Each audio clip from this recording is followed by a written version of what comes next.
ከተወሰነ ጊዜ በኋላ ደግሞ ለብቻው ሆነ። አሁን ደግሞ ተቀላቀለ። ወጥ የሆነ መዋቅር ቢኖረው እነዚህ አሁን የምናውቃቸው የሚንሳፈፉ ናቸው ማለት ነው። ተቋማትን አፕዴት ማድረግ ያስፈልጋል። የሰራተኛ የመቀነስ መንግስት ባወጣው አዋጅ መሰረት አዋጁ ወጥቶ ከመስከረም ጀምሮ ብዙ ዝግጅቶች ተደርገው ክልሎች ሁሉም ተጠቃሚ እንዲሆኑ ነው። ላይኛው ከፌደራል መስሪያ ቤቶች እስከ ክልል እስከ ታችኛው ቀበሌ ድረስ ያለው ተጠቃሚ የሚሆንበት ነው።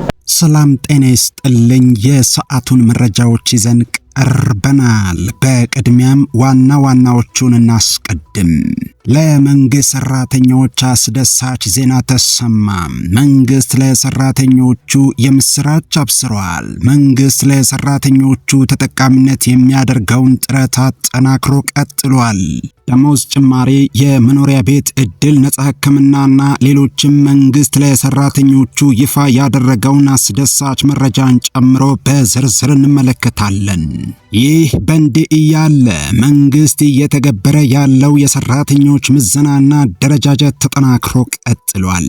የሰራተኛ ቅነሳን፣ ምድባን፣ ማዘዋወርንና ሌሎችንም በተመለከተ ምን ተባለ? በዝርዝር እንመለከታለን። እስከ መጨረሻው አብራችሁን ቆዩ። ለዚህ ቻናል አዲስ ከሆናችሁ ሰብስክራይብ በማድረግ ወቅታዊ መረጃዎችን በፍጥነት ማግኘት ትችላላችሁ። በቅድሚያ በፌደራል ደረጃ እየተተገበረ ያለው የሰራተኞች ምዘናና አደረጃጀት አሁንም ቀጥሏል። ይህ አደረጃጀት ከፌደራል በተጨማሪ በክልሎችም በይፋ ተጀምሯል። አማራ ክልል አዲስ እየተገበረ ያለው የተቋማት አደረጃጀት የሰራተኞች ቁጥር መቀነስ ትኩረቱ አለመሆኑን ይፋ አድርጓል። ይሁን እንጂ በፌደራል ደረጃ እየተተገበረ ባለው የሰራተኞች አደረጃጀት ምክንያት ሰራተኞች ከስራችን እየተሰናበትን ነው ሲሉ ቅሬታቸውን ያቀርባሉ። ክልሉ ከዚህ ቀደም ሲጠቀምበት የነበረውን አደረጃጀት በአዲስ መተካት ያስፈለገው ተመሳሳይና ተደጋጋሚ ስራዎችን በመቀነስ የተገልጋዩን ማህበረሰብ እንግልት ለመቀነስ ነው ብሏል። አንዳንድ አስተያየት ሰጪዎች አዲሱ የተቋማት አደረጃጀት እንዲታጠፍ አሊያም እንዲከስሙ ያደረጋቸው የተቋማት አደረጃጀቶች በመኖራቸው ተንሳፋፊ ሰራተኞች እንዳይኖሩ ስጋታችን ነው ብለዋል። ቀደም ሲል አንድ ላይ የነበሩ በኋላ የተለያዩ አንዳንድ መስሪያ ቤቶች ዳግም አንድ ሆኑ መባሉን በተመለከተም ወጥ የሆነ መዋቅር ቢኖረው ወይም የሚቀላቀሉ ከሆነ እስከ መጨረሻው አንድ ላይ ቢሆኑ የሚሉም አሉ። ክልሉ ታሳቢ አደረኩ ያለው አዲሱ የተቋማት አደረጃጀት በዋናነት የ25 ዓመት የአሻጋሪነት የልማት እቅድን ለማስፈጸም ነው ብሏል። የህዝብን አዳጊ ፍላጎቶች ለማስተናገድ የሚያስችሉ የአስፈጻሚ ተቋማትን በአዲስ መልኩ ማዋቀሩን የአማራ ክልል ሲቪል ሰርቪስ እና የሰው ሀብት ልማት ቢሮ ገልጿል። በክልሉ የሚገኙ ተቋማት አሁን በኢትዮጵያ ካለው ነባራዊና ተጨባጭ ሁኔታ ጋር በማስተሳሰርና የነበሩትን ተቋማት አደረጃጀቶች በመፈተሽ እንደ አዲስ እንዲደራጁም ተደርጓል። ከዚህ ቀደም በግብርና ስር የነበረው የእንስሳትና አሳ ሀብት ልማት ተጠሪ ጽህፈት ቤት አሁን በቢሮ ደረጃ ተቋቁሟል። ሰራተኞቹም ይህ መሆኑ በሰው ሀብት ልማትና የበጀት ችግራችንን ይፈታል ይላሉ። በፊት በግብርና ስር ስለነበር ግብርና ነው የሚወስንልህ፣ አሁን ግን ተቋማቶቹን ይመራል፣ የተሻለ በጀትና የሰው ኃይልም ይኖረዋል ብለዋል። በፊት አሁን በግብርና ስር ስለነበረ ግብርና ነው የሚወስንልህ፣ አሁን ግን ተቋማቶችን በብዛት ይመራል፣ በዛ ላይ የተሻለ በጀት ይኖረዋል፣ የተሻለ የሰው ኃይል ይኖረዋል። ሌላው በአዲሱ የተጠሪ ተቋማትና አደረጃጀት ዙሪያ ሐሳባቸውን ያጋሩን የመንግስት ሰራተኛም ከዚህ ቀደም አሁን በአዲስ በተዋቀረው ባህል ቱሪዝምና ስፖርት መምሪያ ስንሰራ ቆይተን አስፈላጊ አይደለም ተብለን ነበር የተከፈልነው። አሁን ዳግም መቀላቀሉ ምን ያህል ጥናት የተደረገበት እንደሆነ ይጠይቃሉ። ስንሰራበት ነበር። እኔ ባህልና ቱሪዝም መስሪያ ቤት በ2007 ነው የገባሁት። የዛኔ አንድ ላይ ነበሩ። ከተወሰነ ጊዜ በኋላ ለብቻቸው ሆኑ። አሁን ደግሞ ተቀላቀሉ። ወጥ የሆነ መዋቅር ቢኖረው ወይም የሚቀላቀሉ ከሆነ እስከ መጨረሻው አንድ ላይ ቢሆኑ ሲሉ ጠይቀዋል። ስንሰራበት ነበር። እኔ ባህልና ቱሪዝም መስሪያ ቤት 2007 ነው የገባሁት። የዛን ጊዜ አንድ ላይ ነበሩ መስሪያ ቤቶቹ። ከዛ ደግሞ ከተወሰነ ጊዜ በኋላ ደግሞ ለብቻው ሆነ። አሁን ደግሞ ተቀላቀለ። ወጥ የሆነ መዋቅር ቢኖረው አዲሱ የተቋማት አደረጃጀት እንዲታጠፍ አሊያም እንዲቀስሙ ያደረጋቸው የተቋማት አደረጃጀቶች በመኖራቸው ተንሳፋፊ ሰራተኞች እንዳይኖሩ ስጋታችን ነው ይላሉ አስተያየት ሰጪዎቹም።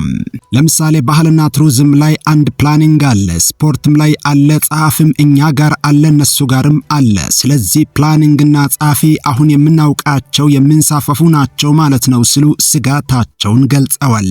ለምሳሌ አሁን ባህልና ቱሪዝም ላይ አሁን ፕላኒንግ አለ፣ ስፖርትም ላይ ፕላኒንግ አለ፣ ጸሐፊ አለ፣ የተሟላለኛም ጋር እዛም የተሟላለ።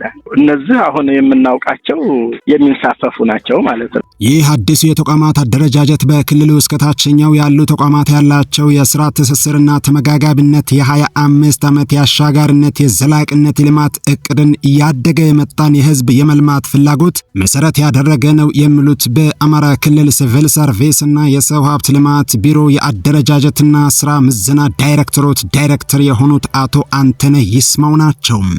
የክልሉ የመልማት አቅም መሰረት ያደረገ በክልሉ እስከ ታችኛው ያሉ ተቋማት ተመጋጋቢነትና ትስስር ተመሳሳይ ተግባራትን በተለያዩ ዳይሬክተሮች የሚሰጡ የስራ ግንኙነቶችን መፍታት አሁን ያለን የህዝቦች የመልማትና የስራ ፍላጎት መሻት መዋቅሩ እንዲከለስ መነሻ ሆኗል። ሰው ያደረጉት የ25 ዓመቱ አሻጋሪ እቅድ ነው።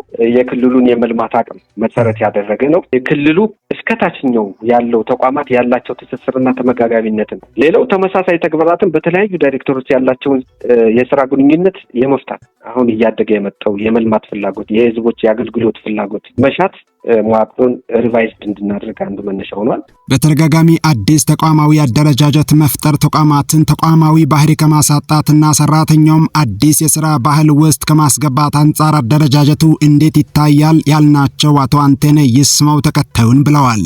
ተቋማትን ማዘመን ያስፈልጋል። ይህ ምን ጊዜም ወደፊትም የሚቀጥል ነው። አዲስ ሀሳቦች ይመጣሉ። ለምሳሌ ዲጂታላይዝድ ማድረግ፣ እነዚህን መሰረት አድርጎ ሙሉ በሙሉ ባይሆንም የነበረብንን ክፍተቶች በመሙላት ተቋማትን በሰው ኃይልና በማቴሪያል የተሟሉ እንዲሆኑ ማስቻል ያስፈልጋል ብለዋል። ተቋማትን አፕዴት ማድረግ ያስፈልጋል። ይሄ ምን ጊዜም ወደፊትም የሚቀጥል ነው። አዳዲስ ሀሳቦች ይመጣሉ። ለምሳሌ አሁን ዲጂታላይዝድ ያስፈልጋል። ቴክኖሎጂ ነው ዘመኑ። እነዚህን መሰረት አድርጎ ሙሉ ለሙሉም ባይሆን የነበረብንን ክፍተቶች በመሙላት ተቋማት በሰው ኃይል አቅም፣ በማቴሪያል፣ በተለያዩ ነገር የተሻለ ሆነው ለህዝቡ አገልግሎታቸው እንዲደርስ ለማድረግ የተሻለ ስራ ለመስራት አስፈላጊ ሆኖ በመገኘቱ ይሄ ተሰርቷል ማለት ነው። በተደጋጋሚ ተቀላቅለው ውጤታማ አይደሉም የተባሉ ተቋማትን አሁን ላይ እንደ አዲስ ለምን ማዋሃድ አስፈለገ ብለን የጠየቅናቸው አቶ አንተነህ ተመሳሳይ ተግባርና ኃላፊነት ያላቸውን ተቋማት ወደ አንድ ማምጣት ያስፈልጋል። ይህ መጨፍለቅ አይደለም። ተመሳሳይ አገልግሎቶችን ወደ አንድ አምጥተ ህዝብን ከእንግልት ለማዳን የምትሰራው ነው ብለዋል። ተመሳሳይ ተግባርና ኃላፊነት ያላቸውን አደረጃጀት ወደ አንድ ማምጣት ያስፈልጋል። አሁን መጨፍለቅ ምናምን አይደለም። ተመሳሳይ ተግባራትን ወደ አንድ አምጥተህ ተመሳሳይ አገልግሎት መስጠት ህዝቡን ከእንግልት ለመታደግ የምትሰራው ስራ ነው። አዲሱ የአማራ ክልል የተቋማት አደረጃጀት ወደ ሌላ ተቋም የተቀላቀሉ እንዲሁም እንዲዋሃዱ የተደረጉ ተቋማት ከመኖራቸው አንጻር የሰራተኛ ቅነሳ ይኖር ይሁን ስንል የጠየቅናቸው አቶ አንተነህ ይስማው በፍጹም መዋቅሩ የሰራተኛ ቅነሳን የተመለከተ አይደለም ብለዋል። የሰራተኛን አቅም ከማጎልበት የተሻለ ሆኖ አገልግሎቱን በቀላሉ የሚሰጥበትን አሰራር ከመፍጠር ውጪ ሰራተኛ የመቀነስ የመጨመር ነገር ላይ መዋቅሩ ትኩረት አላደረገም ብለዋል። የሰራተኛውን አቅም ከማጎልበት አቅሙ የተሻለ ሆኖ አገልግሎቱን ሲምፕሊ የሚሰጥበትን አሰራር ከመፍጠር ውጭ ሰራተኛ የመቀነስ የመጨመር እንዲህ አይነት እንትን ላይ ስትራክቸራችን ኮንሰርን አያደርግም። ይህ በእንዲህ እንዳለ መንግስት ለሰራተኞቹ አስደሳች መረጃዎችን እያበሰረ ነው። መንግስት ሙሉ በሙሉ ወጪውን የሚሸፍነው የጤና መድህን ስርዓት በይፋ መጀመሩን አስታውቋል።